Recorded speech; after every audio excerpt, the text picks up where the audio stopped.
Boomers are back. Hey, this was a big story that came out the other week, and a lot of people are just breezing by it, but this is a really, really big deal. Look, for the past decade, millennials had the higher share of home buyers and sellers than any other generation. Not anymore. Boomers have edged millennials. So what happened? Well, in 2021, millennials accounted for 43% of the market, 43% of the market, but now that's just 28%. That large drop is due to the buying power. Interest rates increasing, home prices have skyrocketed, and this has all affected the ability for millennials to continue to buy. But the homeowners in existing homes have, well, a lot of wealth now, and they are mostly boomers who are cashing in to buy their dream homes. So this is leaving millennials in the dust in their ability to afford a down payment, and with the rising interest rate and the inflation tapping into their savings, this has become very challenging. However, despite this shift, millennials still managed to transition from a renter majority to an owner majority in 2022.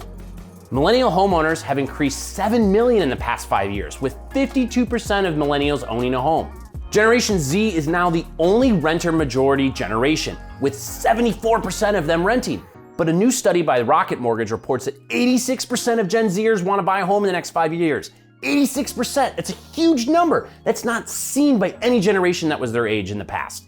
So whereas millennials were the first digital generation that uses the internet to search, that is 30s to 40-year-olds, the always-on tech generation, that is Generation Z, which is about 10 to 25 years old, are ready to leave their home.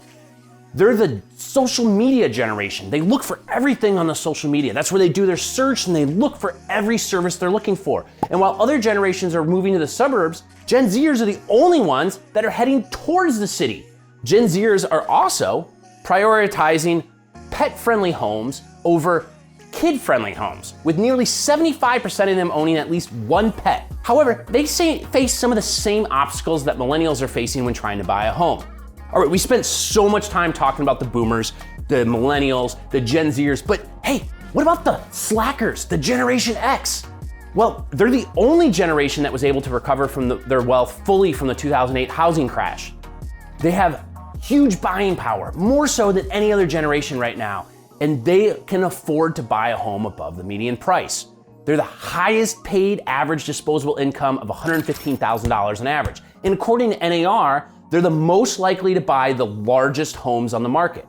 So why is this? Well, Gen Xers are 28% more likely to have 3 children or more. And hey, when you have more children and teenagers, that means you need more space. So they are the biggest generation that is upsizing. So as boomers settle into their new dream homes, there's gonna be some huge adjustments. So expect big shifts to the market, with Gen Xers upsizing, millennials taking back market share, and Gen Zers beginning to make a splash in new city centers. This is just a little recap of everything going on in Iowa City real estate. If you liked watching this video, make sure to subscribe down below, and we'll see you next time.